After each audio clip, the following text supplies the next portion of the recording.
Hello everybody, Captain Krueger 0829 here, and welcome to day 2 of my Pirates of the Caribbean series review. Today, as you probably guessed, we are reviewing Pirates of the Caribbean Dead Man's Chest. Before I get into the review, however, I'd like to talk about a brief statement of the continuation of the series. As we all know, and I stated in my last review, Pirates of the Caribbean and The Curse of the Black Pearl both was liked by critics and did very well at the box office. So, naturally, it was going to get the sequel treatment. And in 2004, writers Ted Elliott and Terry Russo got together and made a 2-movie story arc, which they decided to film back-to-back. They got director Gore Verbinski, producer Jerry Bruckheimer, and all of the rest of the cast, well, most of them, back. And they throw in some new faces to complicate the story a little bit.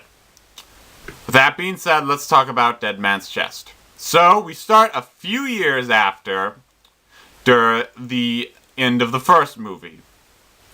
Will and Elizabeth are about to get married, and we learn that Norrington, that's his name, has resigned his duties and has left Port Royal. As for why, we're not sure yet, but we'll find out later.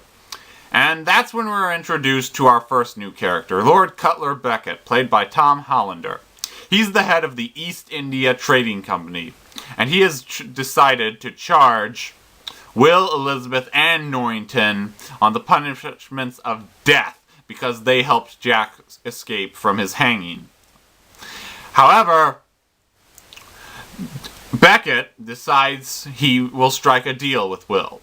If Will can go and get the compass from Jack that we kind of saw in the last movie and bring it back, he will free them, no charges, everything will go back to normal. So, Will agrees and goes looking for Jack. And where is Jack, as you might ask? Well, he's risking his life to find a drawing of a mystical key that he's decided to go after now. He just needs some information about it. But, that night, he's visited by another new member of the cast. Bootstrap Bill Turner, aka William's father. He's played by Stellan Skarsgård, and tells Jack the truth that he's trying to avoid. Now we're delved into the history a little bit more. You see, 13 years ago, Davy Jones raised the Black Pearl up for Jack to captain it. And Jack would trade him the soul in return for it all those years later. Well, those 13 years have passed, and now Jack is on the run. But he's trying to find this key. And when he encounters Will, he makes a deal with him. Jack says he will give the compass if Will can help him find the key. And they go searching for that, while at the same time our characters are developed along the way. Now, while the first Pirates of the Caribbean movie was kind of a search and rescue, this one's a little bit more of a treasure hunt, going more into Treasure Island than, say, any other rescue pirate movie. None come to mind, but I'm sure there are some. Again, the performances are still good. Orlando Bloom isn't overacting as badly this time. He's a bit more interesting, but there's one thing that I kind of like and dislike at the same time, and that's the absence of Geoffrey Rush as Barbossa. He's mentioned a few times, but he doesn't really have a prominent role in this movie. I kind of like it because I wanted them to go somewhere new, and he did die at the end of the first movie, but I kind of dislike it at the same time because he was a fun and interesting villain. Luckily, though, they have an even more interesting villain to replace him. The antagonist in this one is Davy Jones, played phenomenally well by Bill Nighy. And the effects are superb, even better than the last one, and I was blown away by that. See, instead of zombie pirates, they used the technology to make these sea creatures, which look like different hybrids of the creature of the Black Lagoon. We've got a hermit crab man, we've got a hammerhead shark man, but most amazing is Davy Jones, who's got the head of an octopus, the hand of a lobster, and it's really interesting. I particularly like the way he plays his piano with a beard of tentacles. It's just a really cool design. I really appreciate the effects guys for doing that.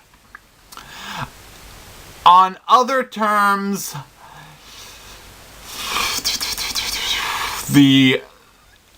I don't know what else to say about this movie. This one's a little bit more complicated, and at the same time, a bit simpler. The story goes on to further develop the characters' pasts. We kind of did this in the last movie, but now it goes on not only to Jack, but to Will, but not so much Elizabeth, though. It's not really developing her character.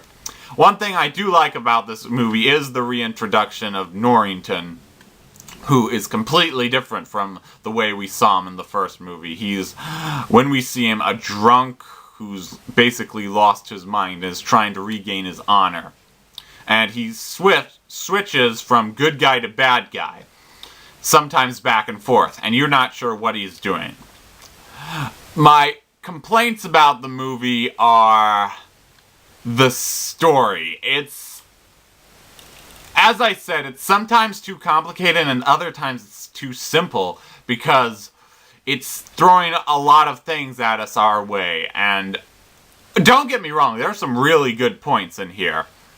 Like, one of the new introductions is the Kraken, or the Kraken, however you want to pronounce this, which is Davy Jones' pet. And the best scenes in the movie that I absolutely adore, even though there are only 2 of them, I think, is when he comes to bring ships down that goes into, like, sailor mythology. As I said, I think this one actually has more of a pirate feel to it, even though it's less about pirates and more about sea creatures.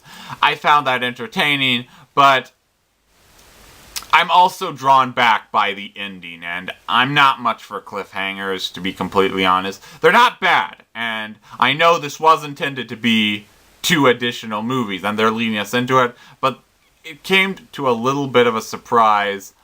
Not all of it. It was actually 2 parts of it. One part I didn't like, the other I did kind of enjoy. I'm not going to spoil that in case you haven't seen the movie, but the other problem is the runtime, which I'm not as opposed to as before, even though it is lengthier, but it still seems to drag on. Don't watch any of these movies if it's like 11:30 at night, because you probably won't get through them. So, again, I really enjoyed this movie, to be completely fair. I almost liked it as much as the first one. It's just those things that fall back. I don't even mind Orlando Bloom as much this time. He's not yelling around or doing anything crazy. So, in a way, some of the things that were good about the first movie are better, and some of the things that are bad about the first movie are worse. And overall, I think I'm going to balance that out in the star rating. So I'll give Pirates of the Caribbean: Dead Man's Chest 3.5 stars out of 5. It's definitely a good startup. It's a little bit of a cliffhanger, though. It kind of has the feeling of, say, Two Towers, in where it's enjoyable, but it really feels like it's just there to connect it to the end. And that's a bit of a problem I have. Still, though, definitely a good time. I wasn't too disappointed. It was darker, and it would probably go further. I was very hyped up for number 3 after this, and I'm sure you'll still be wanting more after you see it. You can find all my YouTube reviews on my channel. If you have a movie you'd like me to review, comment on this video or on my channel itself. And until next time, peace. Arr!